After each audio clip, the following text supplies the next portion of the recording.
Hello everyone, मैं शुभा शर्मा स्वागत करती हूँ आप सभी लोगों का आपके अपने चैनल जीएस बाय शुभा में।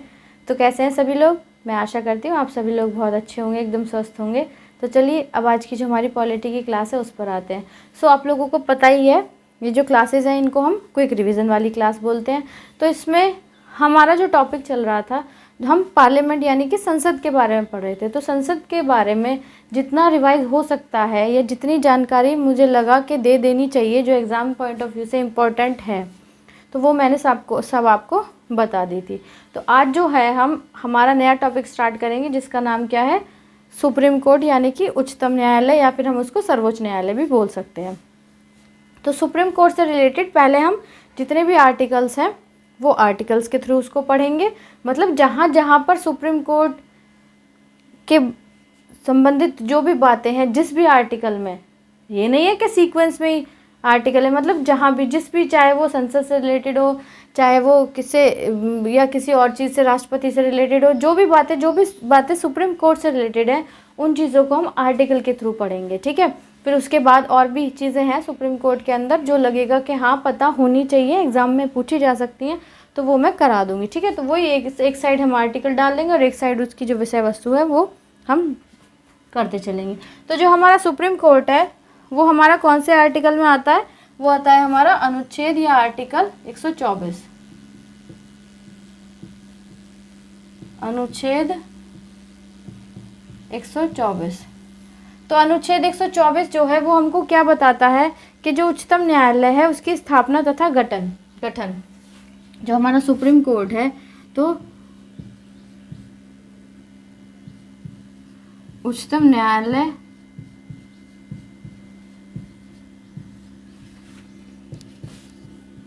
की स्थापना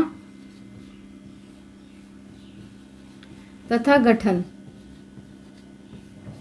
ठीक है, तो आर्टिकल 124 या अनुच्छेद 124 किस बारे में बताता है, या उसमें सुप्रीम कोर्ट के संबंधित क्या विषय वस्तु है उससे संबंधित, तो वो है उच्चतम न्यायालय की स्थापना और उसका गठन। तो ये उच्चतम न्यायालय की स्थापना और उसका गठन कौन से आर्टिकल के तहत है? आर्टिकल 124। ठीक है, तो आपको ये याद रखना, ये बहुत बार पूछा जाता है। फिर उसके बाद क्या आता है हमारा? उसके बाद आता है हमारा आर्टिकल 124 का क्लॉज ए। क्या है? अनुच्छेद 124 का क्लॉज ए। तो जो अनुच्छेद 124 है उसका जो क्लॉज ए है वो क्या बताता है? राष्ट्रीय न्यायिक नियुक्ति आयोग, जिसको हम NJAC बोलते हैं। क्या? राष्ट्रीय न्यायिक नियुक्ति आयोग। राष्ट्रीय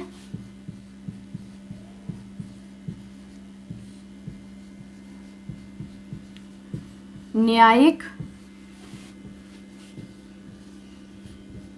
नियुक्ति आयोग। ठीक है, तो जो राष्ट्रीय न्यायिक नियुक्ति आयोग है वो कौन से आर्टिकल से संबंधित है? आर्टिकल 124 के क्लॉज ए से संबंधित है। चलिए, फिर हमारा आता है उसके बाद अनुच्छेद 124 का क्लॉज बी। क्या आता है? अनुच्छेद 124 का बी क्लॉज। तो जो हमारा अनुच्छेद 124 है उसका बी क्लॉज क्या बताता है? आयोग के कार्य के बारे में बताता है। तो ये जो राष्ट्रीय इसके आयोग के कार्य, ये जो आयोग है, कौन सा आयोग? राष्ट्रीय न्यायिक नियुक्ति आयोग। क्या है? तो आयोग के कार्यों के बारे में।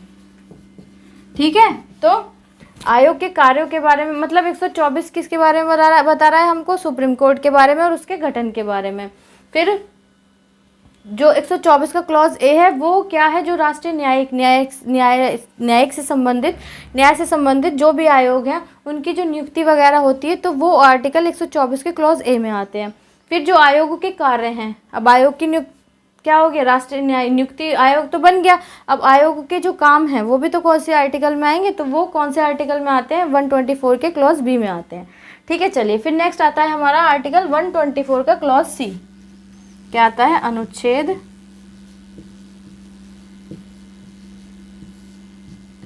124 का क्लॉज सी। तो जो हमारा आर्टिकल 124 है उसका सी क्लॉज क्या बताता है? संसद की कानून बनाने की शक्ति। क्या बताता है? संसद की कानून बनाने की शक्ति।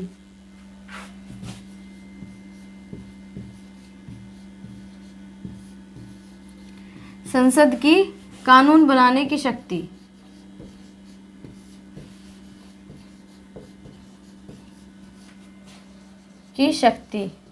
तो जो हमारी संसद है उसकी जो कानून बनाने की शक्तियां हैं वो कौन से आर्टिकल में निहित है?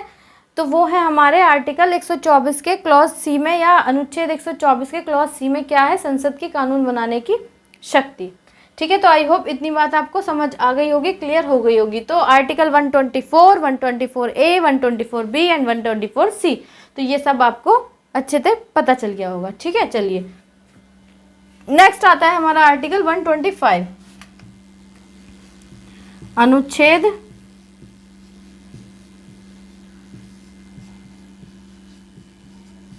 125। तो जो हमारा अनुच्छेद 125 है वो क्या बताता है? वो बता रहा है जो न्यायाधीश है, न्यायाधीशों का वेतन इत्यादि, न्यायाधीशों का वेतन इत्यादि।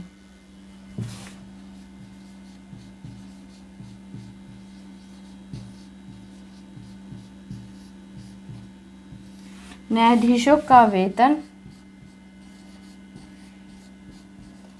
सैलरी वगैरह जो होती है जजेस की इत्यादि, जो जजेस की सैलरी वगैरह होती है उससे संबंधित भत्ते वगैरह जो होते हैं, तो वो हमारे कौन से आर्टिकल में आती है? वो आर्टिकल 125 में आता है ये। ठीक है, तो अगर क्वेश्चन ऐसा आए जो न्यायाधीश होते हैं, जो जजेस होते हैं, उनके वेतन वगैरह भत्ते वगैरह कौन से आर्टिकल से संबंधित है? तो अनुच्छेद 125 से वो संबंधित है। ठीक है, तो आई होप इतनी बात आपको समझ आ गई होगी। चलिए नेक्स्ट आते हैं हम आर्टिकल 126 की तरफ। उससे पहले इसको रब कर देते हैं। ठीक है, चलिए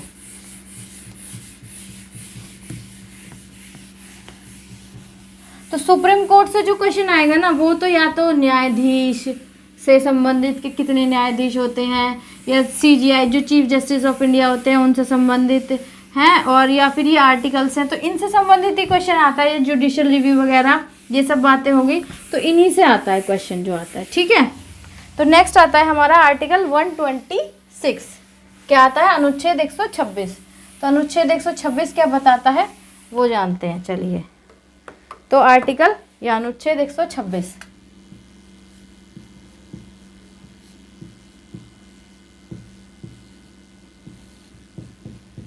तो जो हमारा अनुच्छेद 126 है वो क्या जानकारी दे रहा है, या उसमें क्या बातें हैं बताई गई हैं, उसकी विषय वस्तु क्या है? जो कार्यकारी मुख्य न्यायाधीश हैं, तो कार्यकारी मुख्य न्यायाधीश की नियुक्ति क्या बताता है? वो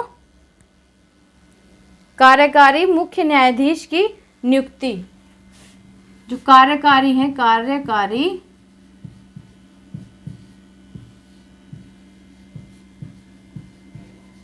मुख्य न्यायाधीश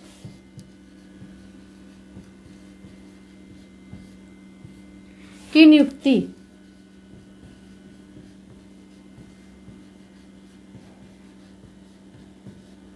ओके, तो जो कार्यकारी मुख्य न्यायाधीश होते हैं उनकी जो नियुक्ति होती है वो आर्टिकल 126 के अंडर होती है, या अनुच्छेद 126 के तहत होती है। ठीक है, किसकी? जो कार्यकारी मुख्य न्यायाधीश है, जो प्रेजेंट में जो कार्यकारी हैं, जो मुख्य न्यायाधीश, उनकी नियुक्ति के बारे में। तो आर्टिकल 126 बताता है। तो फिर आता है हमारा आर्टिकल 127 या अनुच्छेद 127।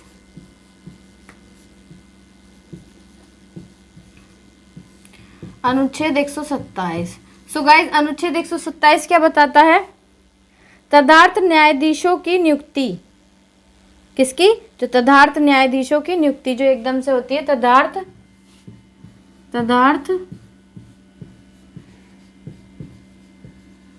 न्यायाधीशों की नियुक्ति।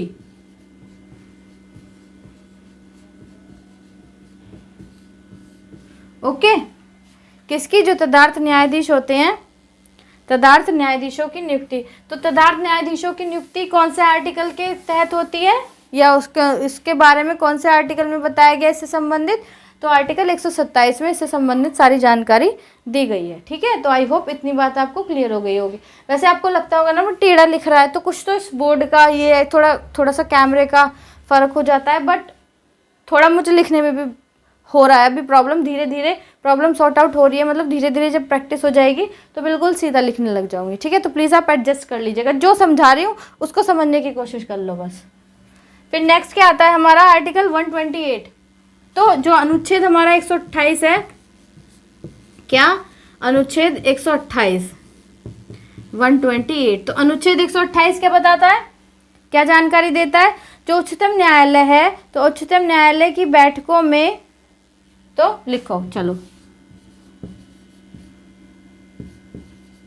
उच्चतम न्यायालय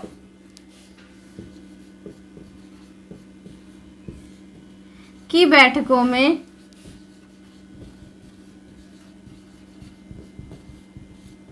किसमें, जो हमारे सुप्रीम कोर्ट होते हैं ना उनकी, जो हमारा सुप्रीम कोर्ट है, तो जो उच्चतम न्यायालय है, उच्चतम न्यायालय नॉट न्यायालय सॉरी, तो जो उच्चतम न्यायालय है, जो हमारा सुप्रीम कोर्ट है, उच्चतम न्यायालय की बैठकों में सेवानिवृत्त न्यायाधीशों की उपस्थिति, सेवानिवृत्त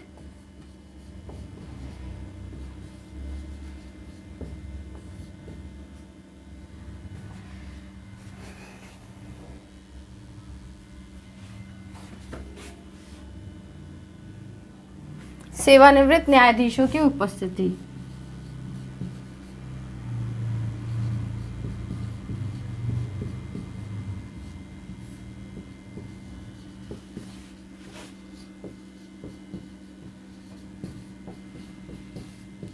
मतलब जो सुप्रीम कोर्ट है, उस सुप्रीम कोर्ट की जो बैठक होती है, तो उसमें जो एट प्रेजेंट में जितने भी जजेस काम कर रहे हैं, प्रेजेंट में जो भी जजेस हैं, तो जो भी सेवानिवृत्त हैं, तो उन न्यायाधीशों की क्या प्रेजेंस के बारे में कौन से आर्टिकल में कहा गया है। मतलब कोई भी बैठक होगी तो सारे जजेस जितने भी हैं सुप्रीम कोर्ट के, वो उस बैठक में, उस मीटिंग में प्रेजेंस होंगे। तो वो कौन से आर्टिकल में हमको इस बारे में बताया गया है, आर्टिकल 128 में। ठीक है, चलिए नेक्स्ट आता है हमारा आर्टिकल 129 129 अनुच्छेद।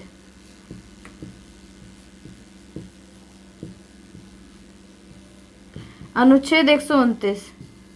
तो अनुच्छेद 129 क्या बता रहा है, जो अभिलेख न्यायालय है, अभिलेख न्यायालय के रूप में उच्चतम न्यायालय, मतलब जो हमारा उच्चतम न्यायालय है वो भी क्या है, वो अभिलेख न्यायालय के रूप में है, या ऐसा कह सकते हैं कि अभिलेख न्यायालय के रूप में उच्चतम न्यायालय,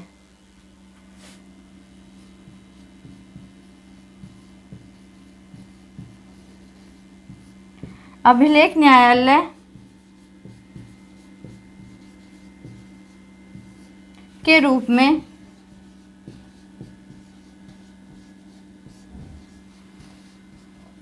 उच्चतम न्यायालय।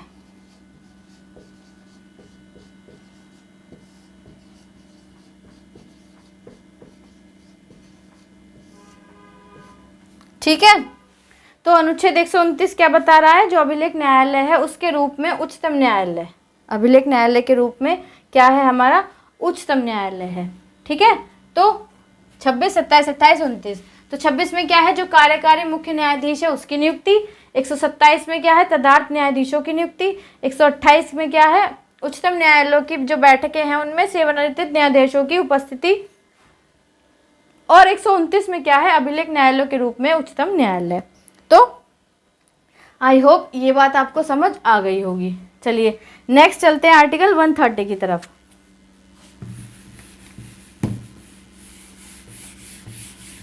अनुच्छेद 130। तो अनुच्छेद 130 क्या बताता है वो जानते हैं।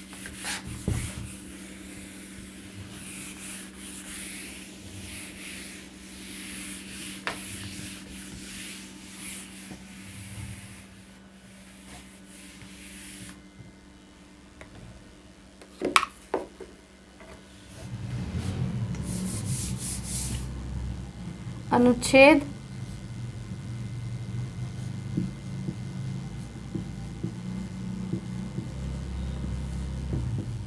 130।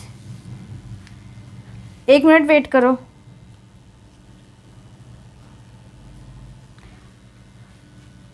चलो, तो जो अनुच्छेद 130 है वो क्या बताता है? उच्चतम न्यायालय का आसन। क्या है? उच्चतम न्यायालय का आसन। जो हमारा उच्चतम न्यायालय है, सुप्रीम कोर्ट है, उसका आसन मतलब उसकी वैल्यू, एक तरीके से हम बोले तो उसकी वैल्यू कितनी है या उसका आसन क्या है? उच्चतम न्यायालय का आसन। ओके, तो उच्चतम न्यायालय का जो आसन है उसके बारे में हमको कौन से आर्टिकल में बताया गया है? आर्टिकल 130 में या अनुच्छेद 130 में। नेक्स्ट आता है हमारा आर्टिकल 131। क्या आता है नेक्स्ट? आर्टिकल 131। तो 131 क्या बताता है? जो हमारा आर्टिकल 131 है, अनुच्छेद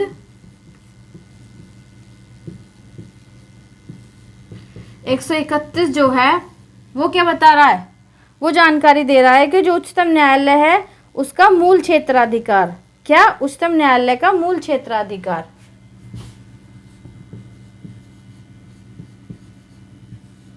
उच्चतम न्यायालय का मूल क्षेत्राधिकार।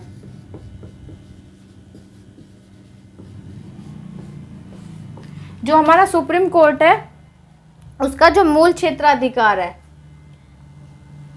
तो उसके बारे में हमको कौन से आर्टिकल से जानकारी मिलती है? आर्टिकल 131 से हमको उस बारे में जानकारी मिलती है। ठीक है, इतनी बात क्लियर हो गई। चलिए, नेक्स्ट आता है हमारा आर्टिकल 132 या अनुच्छेद 132। तो हमारा जो अनुच्छेद 132 है वो क्या बता रहा है? नहीं, 32 नहीं, 32 नहीं, अभी 131 का क्लॉज ए करिए। सॉरी, 131 का क्लॉज ए। तो 131 का ए क्लॉज क्या जानकारी देता है? केंद्रीय कानूनों को, क्या? जो केंद्रीय कानून है, केंद्रीय कानूनों को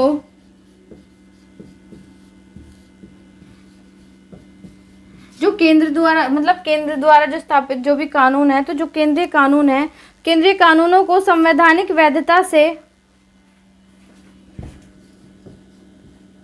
संवैधानिक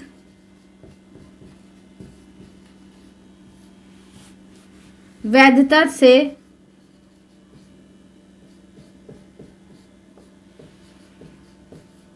किससे? संवैधानिक वैधता से संबंधित प्रश्नों के बारे में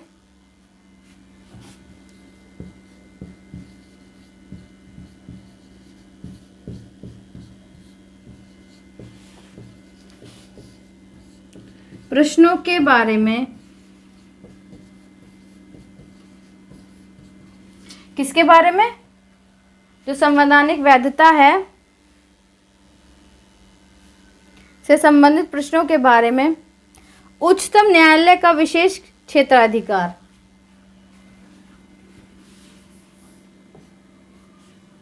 उच्चतम न्यायालय का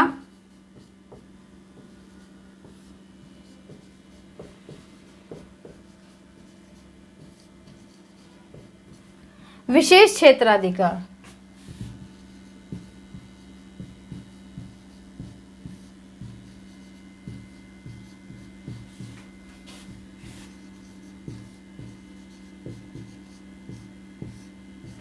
जिसको अब क्या कर दिया गया है? जिसको अब निरस्त कर दिया गया है, इसको अब खत्म कर दिया गया है, मतलब कि निरस्त कर दिया गया है। तो ये क्वेश्चन ऐसे भी पूछा जा सकता है कि कौन सा ऐसा अनुच्छेद है जिसको सुप्रीम कोर्ट से संबंधित जिसको अब निरस्त कर दिया गया है, तो ये दे देगा आपको, ये ध्यान में रखना है। ठीक है, तो जो 31 का ये है, क्या है? जो केंद्रीय कानून है उसको संवैधानिक वैधता से संबंधित जो भी प्रश्न है उसके बारे में जो हमारा सुप्रीम कोर्ट है, उच्चतम न्यायालय, उसका जो विशेष क्षेत्राधिकार है उसको अब क्या कर दिया गया है? उसको निरस्त कर दिया गया है, उसको खत्म कर दिया गया है। ठीक है, तो चलिए, आई होप इतनी बात आप समझ ही गए होंगे। अब आते हैं नेक्स्ट आर्टिकल 132 की तरफ, अनुच्छेद 132 की तरफ।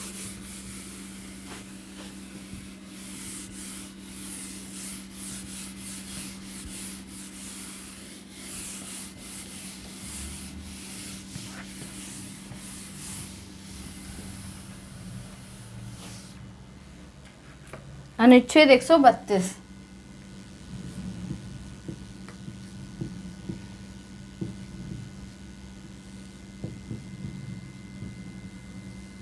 तो जो हमारा अनुच्छेद 132 है वो क्या बता रहा है, जो हमारा उच्चतम न्यायालय है, जो सुप्रीम कोर्ट है, उच्चतम न्यायालय का कुछ मामलों में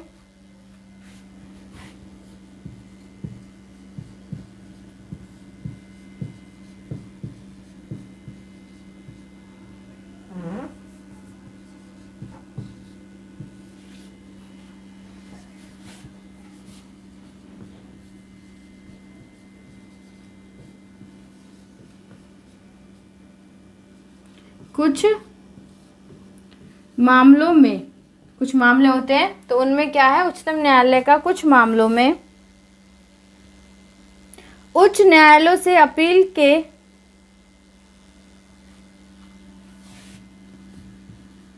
उच्च न्यायालयों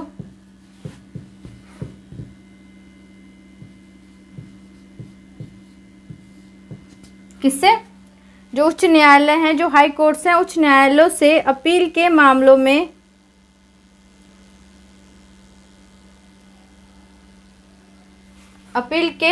उच्च न्यायालयों एक मिनट उच्चतम न्यायालय का कुछ मामलों में उच्च न्यायालयों से अपील के मामले में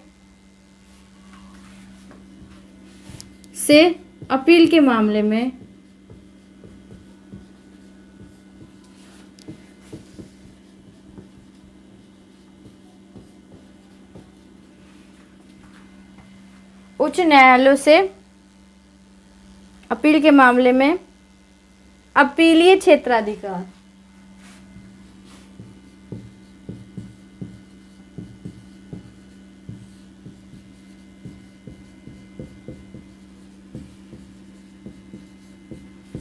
मतलब जो आर्टिकल 132 है वो क्या कह रहा है कि जो उच्चतम न्यायालय है, जो हमारा सुप्रीम कोर्ट है, उसका कुछ मामलों में, कुछ ऐसे मामले होते हैं उनमें जो उच्च न्यायालय हैं, जो भी जितने भी हाई कोर्ट्स हैं हमारे इंडिया के अंदर, तो उनसे क्या है, अपील के मामलों में अपीलीय क्षेत्राधिकार, जो अपील से रिलेटेड, अपील से संबंधित जो भी जितने भी मामले होते हैं, तो उसमें उसका क्या क्षेत्राधिकार है, किसका, हमारे सुप्रीम कोर्ट का।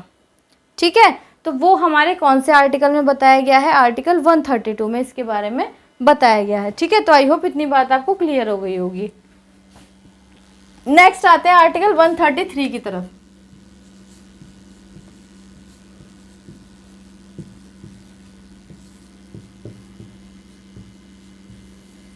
अनुच्छेद 133। तो अनुच्छेद 133 क्या बता रहा है, जो सिविल मामले हैं, सिविल मामलों में उच्च न्यायालय में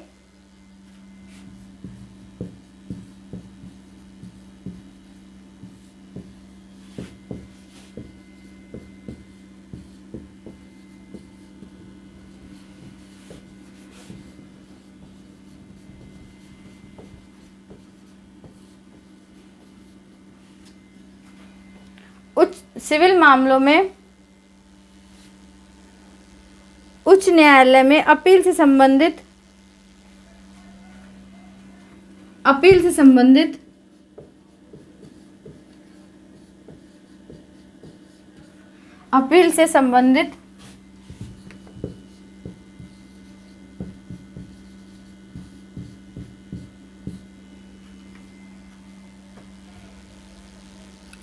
संबंधित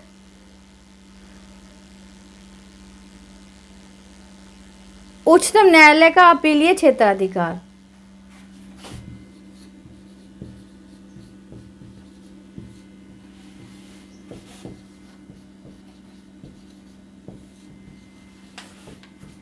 अपीलीय क्षेत्राधिकार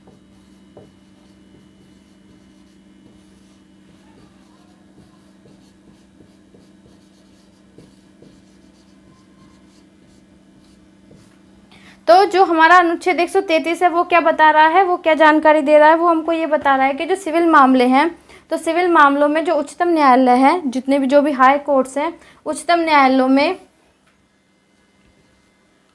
अपील से संबंधित, उच्चतम न्यायालयों में जो सिविल मामले हैं, उच्चतम न्यायालयों में अपील की जाती है उनसे, सिविल मामलों से संबंधित।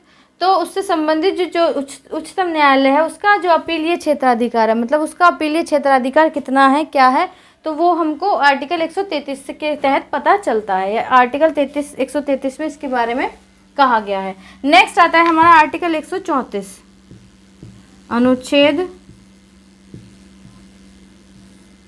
134। तो जो अनुच्छेद 134 है, 134 है, वो क्या बता रहा है, जो उच्चतम न्यायालय है, उच्चतम न्यायालय का आपराधिक मामलों में अपीलीय क्षेत्राधिकार।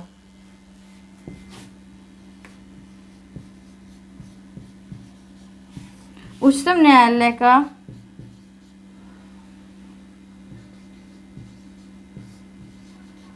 किसका, उच्चतम न्यायालय का आपराधिक मामलों में अपीलीय क्षेत्राधिकार। आपराधिक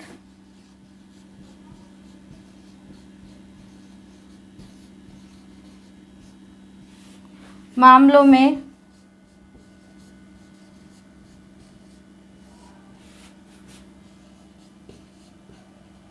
अपीलीय क्षेत्राधिकार।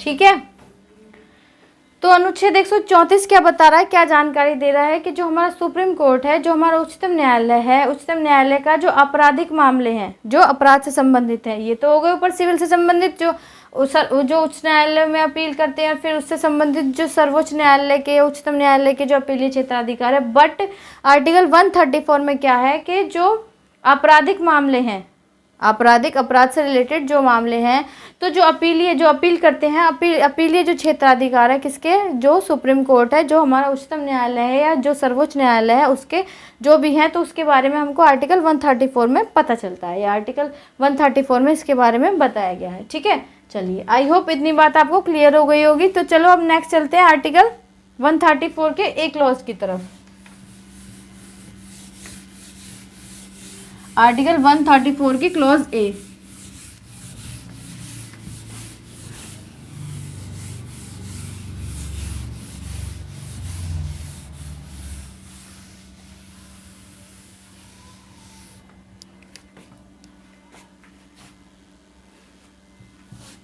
वन 134 की क्लॉज ए, तो वो क्या बताता है, वो क्या जानकारी देता है कि जो उच्चतम न्यायालय है, उच्चतम न्यायालय में अपील के लिए प्रमाण पत्र,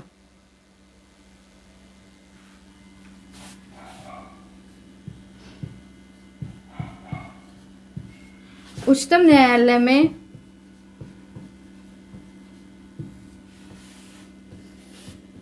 अपील के लिए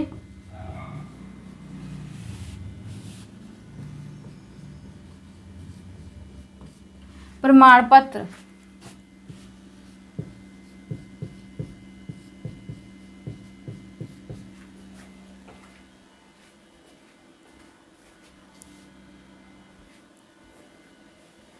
तो आर्टिकल 134 का एक क्लॉज क्या बताता है कि जो हमारा उच्चतम न्यायालय है उसमें अपील के लिए प्रमाण पत्र, मतलब उसमें अपील के लिए प्रमाण पत्र होता है, तो वो कौन से आर्टिकल के तहत है, वो आर्टिकल 134 के क्लॉज ए के तहत है। ठीक है, तो अभी इसमें और भी है, अभी तो आगे बहुत है, तो आज के लिए इतना ही रखते हैं। ठीक है, तो आई होप ये जितने भी आर्टिकल्स हैं आपको ये आपको अच्छे से समझ आए होंगे। मैंने आपको कराया है तो इट मीन्स कि आपको ये अगली क्लास तक, जो नेक्स्ट जैसे अगले दिन की क्लास होगी, तो तब तक ये आपको टिप्स पे होने चाहिए। टिप्स पे नहीं होने, टिप्स पे ना भी हो तो आपके माइंड में बिल्कुल अच्छे तरीके से सेट हो के कौन से आर्टिकल में क्या है, क्योंकि आर्टिकल्स से अगर हमने पूरे कॉन्स्टिट्यूशन को, जो हमारा संविधान है, पॉलिटी के अंदर जो राज्य व्यवस्था वगैरह जो भी आती है एग्जाम पॉइंट ऑफ व्यू से, तो अगर वो हमने कर लिया ना, तो ना तो हम कभी आर्टिकल में मात खाएंगे कि कौन सा आर्टिकल किससे संबंधित है, और अगर क्वेश्चन कहीं ऐसे ही इधर उधर से भी पूछा जाएगा ना, तो हम तुरंत इसको समझ जाएंगे कि हाँ ये किससे संबंधित है या इसमें किस बारे में बात कर रहा है। ठीक है, तो वैसे तो हम कर लेते हैं, लेकिन आर्टिकल्स के थ्रू हमको थोड़ी प्रॉब्लम आती है लर्न करने में, तो इस वजह से मैं हर एक टॉपिक को आर्टिकल के थ्रू आपको करा रही हूँ, इसीलिए इसको क्विक रिविज़न वाली क्लास बोल रहे हैं। ठीक है, तो आज की क्लास आपको कैसी लगी है प्लीज़ आप कमेंट में ज़रूर बताइएगा। अगर अच्छी लगी तो प्लीज़ लाइक भी कीजिएगा और बच्चों तक भी इस क्लास को और इस चैनल के लिंक को शेयर कीजिएगा, ताकि और लोग भी इस चैनल से जुड़ सकें और कंप्लीट डिटेल में जीएस पढ़ सकें। अगर आप इस चैनल पर नए हैं, पहली बार आए हैं, तो प्लीज़ चैनल को सब्सक्राइब ज़रूर कीजिएगा। वीडियो को लाइक करके बेल आइकन को भी प्रेस कीजिएगा, ताकि जब मैं वीडियो अपलोड करूं तो आप लोगों तक नोटिफिकेशन आए और आप लोग अपनी पढ़ाई को कंटिन्यू कर सकें। ठीक है गाइस, और एक और बात के अब से क्या होगा, मंडे से नहीं तो ट्यूसडे से, मतलब जब से भी ट्यूसडे वेडनेसडे तब से भी लगेगा। तो अब हम क्या करेंगे, अब हम क्वेश्चंस की क्लासेस करेंगे। मतलब जो भी क्वेश्चंस जैसे आरओ एआरओ के एग्ज़ाम में पूछा गया है, स्टेट पीसीएस के एग्ज़ाम में पूछा गया है ना, मतलब इस तरीके के, क्योंकि जो हाई लेवल के एग्ज़ाम है ना ये, तो उनके जो क्वेश्चन आते हैं फिर उनको जो छोटे लेवल के हमारे एग्ज़ाम होते हैं उनमें डाल दिया जाता है, जिस वजह से एग्ज़ाम का लेवल हाई होता जा रहा है। तो जो नॉर्मल है वो तो सब नॉर्मली कवर कर ही लेंगे, तो उन क्वेश्चंस को मैं टॉपिक वाइज सब्जेक्ट वाइज वो कराऊंगी। जैसे हिस्ट्री है, हिस्ट्री में पहले अगर हमने हिस्ट्री स्टार्ट किया तो एंशियंट हिस्ट्री पढ़ेंगे। ठीक है, तो एंशियंट हिस्ट्री से जितने भी क्वेश्चन अब तक आए हैं, प्रीवियस ईयर क्वेश्चन है, ये कोई ऐसा नहीं है कि एग्ज़ाम में आने वाले हैं कि हाँ कि लगता हो।